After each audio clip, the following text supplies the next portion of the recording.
ಕಳೆದ 48 ಗಂಟೆಗಳಲ್ಲಿ ಅಂತಾರಾಷ್ಟ್ರೀಯ ರಾಜಕೀಯ ಮತ್ತು ವಾಣಿಜ್ಯ ರಂಗದಲ್ಲಿ ಒಂದು ದೊಡ್ಡ ಭೂಕಂಪವೇ ಸಂಭವಿಸಿದೆ.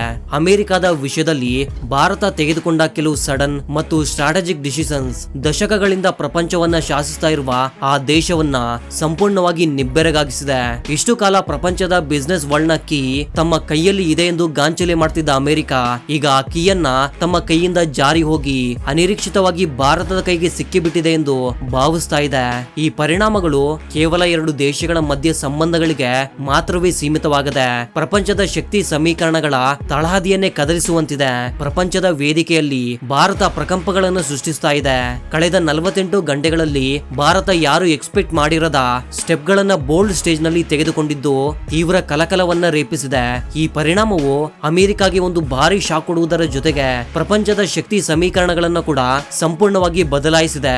ಭಾರತ ತುಂಬಾ ನಿಶ್ಶಬ್ದವಾಗಿ ಜೊತೆಗೆ ಸರಿಯಾದ ಒಂದು ಆರ್ಥಿಕ ಸ್ಟ್ರಾಟಜಿ ಸ್ಟೆಪ್ ಅನ್ನ ಇಟ್ಟಿದೆ. ಇದರ ಏಟಿಗೆ ದಶಕಗಳಿಂದ ನಡೀತಾ ಇರುವ ಅಮೆರಿಕದ ಆಧಿಪತ್ಯ ವಿಧಾನಗಳಿಗೆ ಮತ್ತು ಏಕಪಕ್ಷ ನಿರ್ಣಯಗಳಿಗೆ ನೇರವಾಗಿ ಅಡ್ಡಲಾಗಿದೆ. ಈ ಕ್ರಮದಿಂದ ವಾಷಿಂಗ್ಟನ್ ಅಧಿಕಾರ ವರ್ಗಗಳಲ್ಲಿ ಈಗ ತೀವ್ರ ಆತಂಕ ಮತ್ತು ಅಯೋಮಯ ನೆಲೆಗೊಂಡಿದೆ. ಇಷ್ಟು ದಿನ ತಮ್ಮ ನಿಯಂತ್ರಣದಲ್ಲಿದ್ದ ವಾಣಿಜ್ಯ ಅಧಿಕಾರವು ಈಗ ನಿಶ್ಶಬ್ದವಾಗಿ ಭಾರತದ ಕೈಗೆ ಜಾರಿ ಹೋಗಿರುವುದು ಅವರನ್ನ ಕಲವರಗೊಳಿಸ್ತಾ ಇದೆ.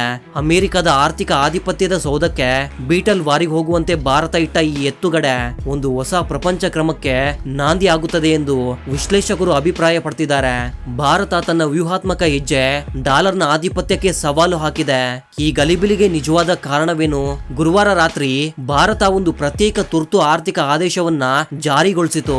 ಇದು ಚಾಲಕಿಯಾದ ಗೇಮ್ ಚೇಂಜರ್ ನ ಸ್ಟೆಪ್. ಈ ಆದೇಶದ ಅಡಿಯಲ್ಲಿ ಕೆಲವು ಪ್ರಮುಖ ಅಮೆರಿಕನ್ ಟೆಕ್ನಾಲಜಿ ಕಂಪನಿಗಳೊಂದಿಗಿನ ಕೀಲಕ ಒಪ್ಪಂದಗಳನ್ನ ಭಾರತ ತಾತ್ಕಾಲಿಕವಾಗಿ ನಿಲ್ಲಿಸಿದೆ.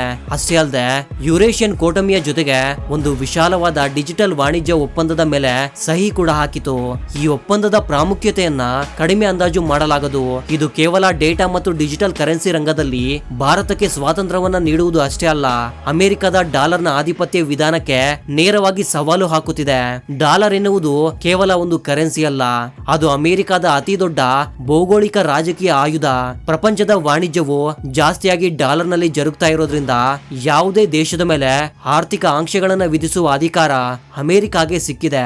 ಈಗ ಭಾರತ ಯುರೇಷಿಯನ್ ಕೋಟ ನೀತಿಯ ಜೊತೆಗೆ ಸೇರಿ ಡಿಜಿಟಲ್ ವಾಣಿಜ್ಯ ಮತ್ತು ಪರ್ಯಾಯ ವ್ಯವಸ್ಥೆಯ ಕಡೆಗೆ ಹೆಜ್ಜೆಗಳನ್ನು ಇಡ್ತಾ ಇರೋದು ಡಾಲರ್ನ ಆಧಿಪತ್ಯದ ತಳಹದಿಯನ್ನೇ ಕದಲಿಸುವಂತಿದೆ. ಕಳೆದ ಕೆಲವು ವರ್ಷಗಳಿಂದ ಅಮೆರಿಕ ನಿರಂತರವಾಗಿ ವಿಧಿಸ್ತಾ ಇರುವ ಟಾರಿಫ್ಗಳು ಜೊತೆಗೆ ಇತ್ತೀಚೆಗೆ ಭಾರತದ ರಕ್ಷಣಾ ಒಪ್ಪಂದಗಳಲ್ಲಿ ಅನಗತ್ಯವಾಗಿ ಜೋಕ್ಯ ಮಾಡಿಕೊಳ್ಳುವಿಕೆ ಪ್ರತಿಕ್ರಿಯೆಯಾಗಿ ಭಾರತ ಈ ಸ್ಟೆಪ್ ಅನ್ನ ತೆಗೆದುಕೊಂಡಿದೆ ಎಂದು ಅಂತಾರಾಷ್ಟ್ರೀಯ ಸಂಬಂಧಗಳ ತಜ್ಞರು ವಿಶ್ಲೇಷಿಸುತ್ತಿದ್ದಾರೆ. ಆದರೆ ಶುಕ್ರವಾರ ಬೆಳಿಗ್ಗೆ ಅಮೆರಿಕಾಗೆ ನಿಜವಾದ ಅತಿದೊಡ್ಡ ಶಾಕ್ ಅನ್ನೋದು ತಗಲಿದೆ. ಭಾರತ ತನ್ನ ವಿದೇಶಿ ಮಾರಕ ನಿಲುವೆಗಳಲ್ಲಿ ಅಂದ್ರೆ ಫಾರಿನ್ ಎಕ್ಸ್ಚೇಂಜ್ ರಿಸರ್ವ್ಸ್ ಅಲ್ಲಿ ಒಂದು ದೊಡ್ಡ ಭಾಗವನ್ನ ಅಮೆರಿಕನ್ ಡಾಲರ್ ನಿಂದ ಯುವಾನ್, ಯೂರೋ ಮತ್ತು ಚಿನ್ನಕ್ಕೆ ಮಾರ್ಪಾಡುಗೊಳಿಸಿದೆ. ಈ ಕ್ರಮದ ಪರಿಣಾಮ ತಕ್ಷಣವೇ ಕಂಡುಬಂತು. ಪ್ರಪಂಚದ ಮಾರುಕಟ್ಟೆಯಲ್ಲಿ ಡಾಲರ್ನ ಪ್ರತಿಷ್ಠಿತೆ ಸಡನ್ ಆಗಿ ಕುಸಿತು ಮತ್ತು ಅಮೆರಿಕನ್ ಸ್ಟಾಕ್ ಮಾರುಕಟ್ಟೆಯಲ್ಲಿ ತೀವ್ರ ಗೊಂದಲವು ಚೆಲರೇಗಿತು. ಅಷ್ಟೇ ಅಲ್ಲ, ಭಾರತ ಇರಾನ್ ಮತ್ತು ರಷ್ಯಾದೊಂದಿಗೆ ಸೇರ್ಕೊಂಡು ಒಂದು ಸ್ವತಂತ್ರ ವ್ಯವಸ್ಥೆಯ ಮೇಲೆ ಕೂಡ ಕೆಲಸ ಮಾಡ್ತಿರೋದಾಗಿ ಪ್ರಕಟಿಸಿತು. ಇದು ಸ್ವಿಫ್ಟ್ ನಂತಹ ಪಾಶ್ಚಾತ್ಯ ದೇಶಗಳಿಗೆ ಆಧಾರಿತವಾದ ಅಂತಾರಾಷ್ಟ್ರೀಯ ವ್ಯವಸ್ಥೆಯ ಅವಶ್ಯಕತೆಗೆ ಅಪಾಯವನ್ನ ತಂದೊಡ್ಡಿದೆ. ಶಿಫ್ಟ್ ವ್ಯವಸ್ಥೆಯನ್ನು ಉಪಯೋಗಿಸಿಕೊಂಡು ಅಮೆರಿಕ ಇತರೆ ದೇಶಗಳ ಮೇಲೆ ಆಂಕ್ಷೆಗಳನ್ನು ವಿಧಿಸ್ತಾ ಇತ್ತು. ಈಗ ಆ ವ್ಯವಸ್ಥೆಗೆ ಪರ್ಯಾಯವಾದ್ರೆ ಅಮೆರಿಕದ ಆಯುಧವು ಬಲಹೀನವಾಗುತ್ತೆ. ಈ ಪರಿಣಾಮಗಳಿಂದ ವೈಟ್ ಹೌಸ್ ಅಲ್ಲಿ ಈಗ ಸಂಪೂರ್ಣ ನಿಶ್ಶಬ್ದತೆ ಆವರಿಸಿದೆ. ಪ್ರಧಾನಿ ಮೋದಿ ಅವರು ಕೊಟ್ಟ ಮೆಸೇಜ್ ಹೊಸ ವರ್ಲ್ಡ್ ಸಿಸ್ಟಮ್ಗೆ ಒಂದು ಸ್ಟಾರ್ಟಿಂಗ್ ಪಾಯಿಂಟ್ ಆಗಿದೆ. ಈ ಕಷ್ಟದ ಸಮಯದಲ್ಲಿ ಭಾರತದ ಪ್ರಧಾನಿ ಅಮೆರಿಕದ ಹೆಸರನ್ನ ನೇರವಾಗಿ ಉಲ್ಲೇಖಿಸದೆ ಒಂದು ಸ್ಟ್ರಾಂಗ್ ಅನೌನ್ಸ್ಮೆಂಟ್ ಅನ್ನ ಮಾಡಿದ್ರು. ಇದು ಪ್ರಪಂಚದ ಮೀಡಿಯಾದಲ್ಲಿ ಒಂದು ಭೂಕಂಪವನ್ನೇ ಸೃಷ್ಟಿಸಿತು. ಅವರು ಮಾತನಾಡುತ್ತಾ ಹೊಸ ಪ್ರಪಂಚ ವ್ಯವಸ್ಥೆಗೆ ತಳಹದಿಯು ಈಗ ಏಷ್ಯಾದಿಂದ ಹಾಕಲ್ಪಡುತ್ತಿದೆ. ಆರ್ಥಿಕ ಸಾರ್ವಭೌಮತ್ವ ಹೆಸರಲ್ಲಿ ಭಯವನ್ನ ವ್ಯಾಪ್ತಿಗೊಳಿಸುವವರಿಗೆ ಗಟ್ಟಿಯಾಗಿ ಉತ್ತರ ಕೊಡುವ ಸಮಯ ಬಂದಿದೆ ಅಂದ್ರು. ಈ ವ್ಯಾಖ್ಯಾನಗಳು ಕೇವಲ ಸಾಮಾನ್ಯವಾದವಲ್ಲ, ಇವು ನೇರವಾಗಿ ಅಮೆರಿಕದ ಏಕಪಕ್ಷ ಆರ್ಥಿಕ ವಿಧಾನಗಳನ್ನ ಮತ್ತು ಆಧಿಪತ್ಯ ಧೋರಣೆಯನ್ನ ಪ್ರಶ್ನಿಸುವಂತಿದೆ. ಇದು ಒಂದು ಎಚ್ಚರಿಕೆ, ಒಂದು ಪ್ರಕಟಣೆ. ಇನ್ನು ಮುಂದೆ ಭಾರತ ತನ್ನ ರಾಷ್ಟ್ರೀಯ ಪ್ರಯೋಜನಗಳ ವಿಷಯದಲ್ಲಿ ಯಾರ ಒತ್ತಡಕ್ಕೂ ಒಳಗಾಗೋದಿಲ್ಲ ಎಂದು ಸ್ಪಷ್ಟವಾಗಿ ಹೇಳ್ಕೊಂಡಿದೆ. ಈ ಸಡನ್ ಮತ್ತು ಡೀಪ್ ಸ್ಟ್ರಾಟಜಿಕ್ ಸ್ಟೆಪ್ ನ ಹಿಂದೆ ಯಾವ ಲಾಂಗ್ ಟರ್ಮ್ ಪ್ಲಾನ್ ಇದೆಯೋ ಇನ್ನು ಸಂಪೂರ್ಣವಾಗಿ ಸ್ಪಷ್ಟವಾಗಿಲ್ಲ. ಆದ್ರೆ ಒಂದು ಮಾತ್ರ ಸತ್ಯ, ಭಾರತ ಈಗ ಕೇವಲ ಬೆಳೆಯುತ್ತಿರುವ ಶಕ್ತಿಯಷ್ಟೇ ಅಲ್ಲ, ಪ್ರಪಂಚದ ಗತಿಯನ್ನ ನಿರ್ದೇಶಿಸುವ ನಿರ್ಣಾಯಕ ಶಕ್ತಿಯಾಗಿ ಅವತರಿಸ್ತಾ ಇದೆ. ಇಷ್ಟು ಕಾಲ ನಿಯಮಗಳನ್ನು ಹಾಕುತ್ತಾ ಬಂದ ಅಮೆರಿಕ ಮೊದಲ ಬಾರಿಗೆ ಆ ನಿಯಮಗಳೊಂದಿಗೆ ಆಡುತ್ತಿರುವ ಭಾರತದ ಕೈಯಲ್ಲಿ ಸಿಕ್ಕಿ ಹಾಕೊಂಡಿರುವಂತೆ ಭಾವಿಸ್ತಾ ಇದೆ. ಅಮೆರಿಕದ ಕೈಯಿಂದ ಭಾರತ ತೆಗೆದುಕೊಂಡ ಈ ಕೀ ಈಗ ಪ್ರಪಂಚದ ಆರ್ಥಿಕ ಅಧಿಕಾರದ ತಾಳಗಳನ್ನ ತೆರೆಯುವ ಸಾಮರ್ಥ್ಯವನ್ನ ಹೊಂದಿದೆ. ಬಹುಶಃ ಇಲ್ಲಿಂದಲೇ ಹೊಸ ಶಕ ಆರಂಭವಾಗಬಹುದೇನೋ. ಆತ್ಮನಿರ್ಭರ ಭಾರತ ಮತ್ತು ವ್ಯೂಹಾತ್ಮಕ ಸ್ವತಂತ್ರ ಈಗ ಒಂದು ದೊಡ್ಡ ಡಿಸ್ಕಷನ್ ಪಾಯಿಂಟ್ ಆಗಿದೆ. ಭಾರತ ಈ ಹೊಸ ಧೈರ್ಯಶಾಲಿ ವಿಧಾನವನ್ನ ಕೇವಲ ಒಂದು ಬಿಸ್ನೆಸ್ ಸ್ಟ್ರಾಟಜಿಯಾಗಿ ನೋಡಲಾಗದು. ಇದು ಆತ್ಮನಿರ್ಭರ ಭಾರತ ಎಂಬ ನಿನಾದಕ್ಕೆ ವಿದೇಶಾಂಗ ವಿಧಾನ ರೂಪ. ಆತ್ಮನಿರ್ಭರ ಭಾರತ ಎಂದ್ರೆ ಕೇವಲ ದೇಶಗಳಲ್ಲಿ ವಸ್ತುಗಳನ್ನ ತಯಾರಿಸಿಕೊಳ್ಳುವುದು ಅಷ್ಟೇ ಅಲ್ಲ, ಪ್ರಪಂಚದ ವೇದಿಕೆಯಲ್ಲಿ ನಮ್ಮ ವ್ಯೂಹಾತ್ಮಕ ಸ್ವತಂತ್ರವನ್ನ ಕಾಪಾಡಿಕೊಳ್ಳುವುದು ಕೂಡ. ಅಮೆರಿಕದ ನೇತೃತ್ವದ ಆರ್ಥಿಕ ವ್ಯವಸ್ಥೆಯ ಮೇಲಿನ ಡಿಪೆಂಡೆನ್ಸಿಯನ್ನ ಕಡಿಮೆಗೊಳಿಸುವ ಮೂಲಕ ಭಾರತ ತನ್ನ ಆರ್ಥಿಕ ವ್ಯವಸ್ಥೆಯನ್ನ ಬಾಹ್ಯ ಒತ್ತಡಗಳಿಂದ ಮತ್ತು ಆಂಕ್ಷೆಗಳಿಂದ ಕಾಪಾಡಿಕೊಳ್ಳಲು ಯತ್ನಿಸ್ತಾ ಇದೆ. ಇದೇ ನಿಜವಾದ ಸ್ವಾವಲಂಬನ. ಈ ಚರ್ಯೆಗಳು ಭಾರತ ತನ್ನ ಸ್ನೇಹಿತರನ್ನ ಮತ್ತು ಭಾಗಸ್ವಾಮಿಗಳನ್ನ ತನ್ನ ಸ್ವಂತ ಪ್ರಯೋಜನಗಳ ಆಧಾರದ ಮೇಲೆ ಆಯ್ಕೆ ಮಾಡಿಕೊಳ್ತಾ ಇದೆ. ಯಾವುದೇ ದೇಶವು ಅಮೆರಿಕ ನಿರ್ದೇಶಿಸಿದ ಮಾರ್ಗದಲ್ಲಿ ಇನ್ಮೇಲೆ ನಡೆಯೋದಿಲ್ಲ ಎಂದು ಪ್ರಪಂಚಕ್ಕೆ ಸ್ಪಷ್ಟಪಡಿಸ್ತಾ ಇದೆ. ಅಮೆರಿಕದ ಪ್ರತೀಕಾರ ಚರ್ಯೆಗಳಿಗೆ ಭಾರತ ದಿಟ್ಟ ಉತ್ತರವನ್ನ ಕೊಡ್ತಾ ಇದೆ.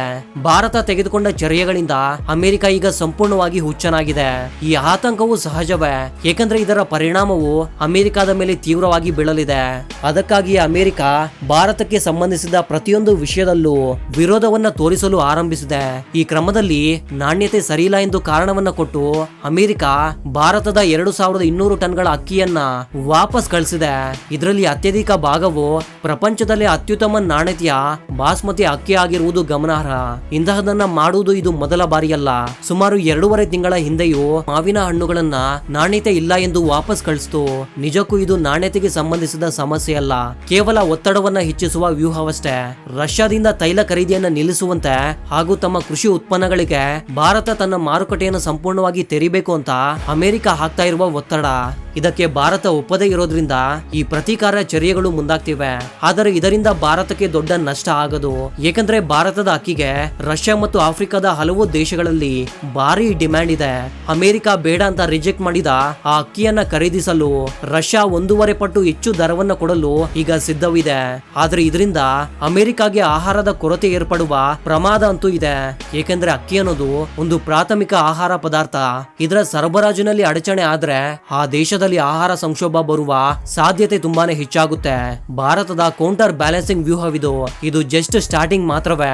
ಭಾರತ ಈಗ ಕೇವಲ ಎದುರಾಳಿಗೆ ಸೀಮಿತವಾಗಿಲ್ಲ, ಒಂದು ಸ್ಪಷ್ಟ ಕೌಂಟರ್ ಬ್ಯಾಲೆನ್ಸಿಂಗ್ ವ್ಯೂಹವನ್ನ ಅನುಷ್ಠಾನಗೊಳಿಸ್ತಾ ಇದೆ. ಅಮೆರಿಕ ತನ್ನ ಅಮೆರಿಕ ಫಸ್ಟ್ ವಿಧಾನದೊಂದಿಗೆ ಅಗ್ರೆಸಿವ್ ಆಗಿ ವ್ಯವಹರಿಸುತ್ತಿರುವಾಗ ಭಾರತ ತನ್ನ ರಾಷ್ಟ್ರೀಯ ಪ್ರಯೋಜನಗಳನ್ನ ಕಾಪಾಡಿಕೊಳ್ಳಲು ಹಿಂದೆ ಸರಿಯುತ್ತಿಲ್ಲ.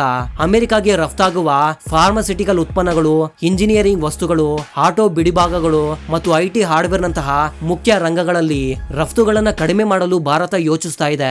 ಅಮೆರಿಕದ ಆರೋಗ್ಯ ವ್ಯವಸ್ಥೆಗೆ ಭಾರತದ ಜನರಿಕ್ ಔಷಧಿಗಳು ಜೀವನಾಡಿಯಂತಿವೆ.